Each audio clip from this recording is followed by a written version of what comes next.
muerta. Sentí el frío de la piedra contra mi piel, la oscuridad absoluta y sofocante del mausoleo familiar.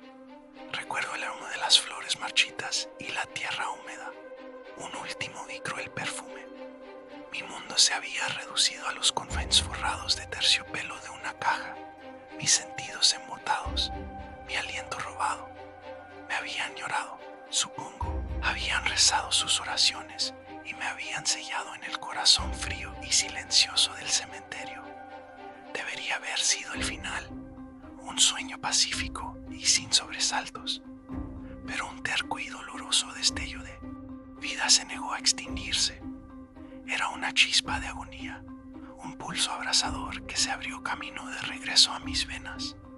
No fue un despertar suave, sino un regreso violento y desgarrador. Mis pulmones ardían en busca de un aire que no existía. Mi corazón martillaba contra mis costillas, un tambor frenético en el silencio de mi propia tumba. El pánico, crudo y primitivo, se apoderó de mí. Empujé la tapa, mis músculos gritando en protesta. La madera crujió. Con una fuerza nacida del terror, me liberé.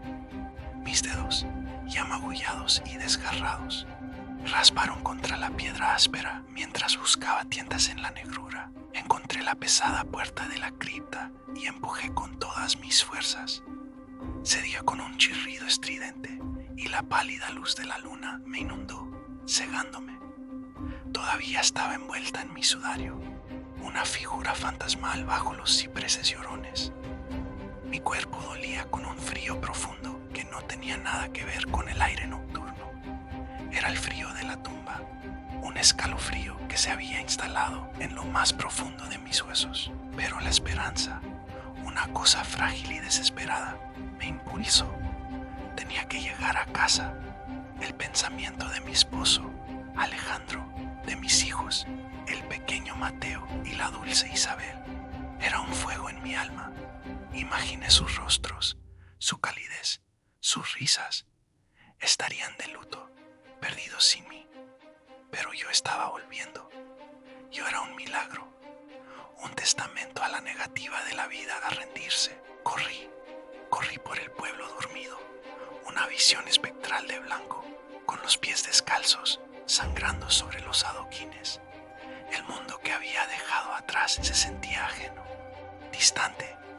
Las casas parecían calaveras de cuencas vacías a la luz de la luna. Los perros ladraban y aullaban a mi paso, sintiendo algo antinatural, algo que no estaba bien. Pero no me importaba. Iba a casa. Llegué a la pesada puerta de roble de nuestra casa. Mi casa. Mis manos temblaban mientras llamaba. El sonido resonó en la quietud, fuerte e intrusivo. Pasó un largo momento.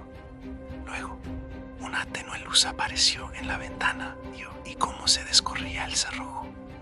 Era Alejandro. Su rostro, cuando me vio, no estaba lleno de alegría ni de alivio. Era una máscara de terror puro e inalterado.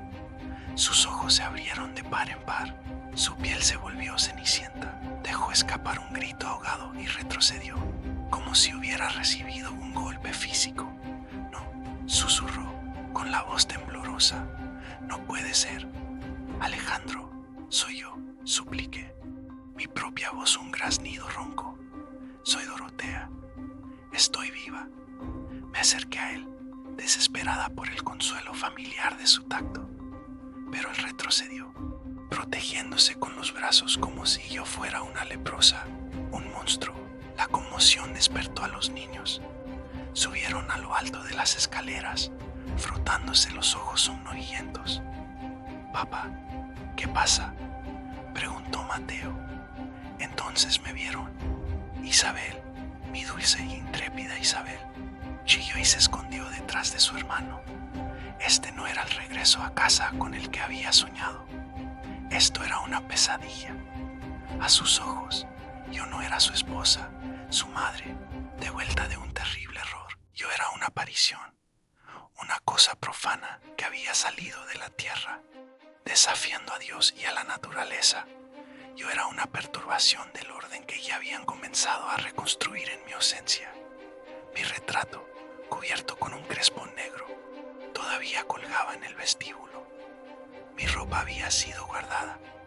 Mi vida había sido pulcramente concluida. Me dejaron entrar, pero no en sus vidas. Me dieron una habitación en el extremo más alejado de la casa, la que siempre estaba fría, la que nunca usábamos. Me hablaban en tonos bajos y temerosos. Cuando me hablaban, dejaban comida fuera de mi puerta, como si alimentaran a un animal callejero al que temían acercarse. Yo era un fantasma en mi propia casa, un recordatorio constante y aterrador de lo que no debería ser. Vagaba por los pasillos de noche, un espíritu inquieto en la casa que una vez había llenado de vida y amor.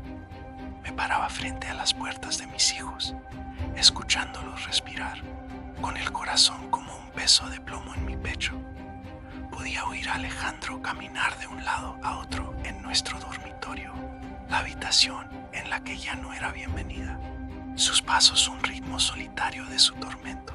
Intenté cerrar el abismo que se había abierto entre nosotros. Recordaba memorias compartidas, historias de nuestra vida juntos.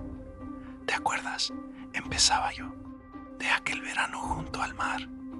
Pero mis palabras quedaban suspendidas en el aire, recibidas con silencio, una retirada apresurada. Mis recuerdos ya no eran tesoros compartidos, eran reliquias de una vida que había terminado, pronunciadas por una voz que debería haber estado en silencio.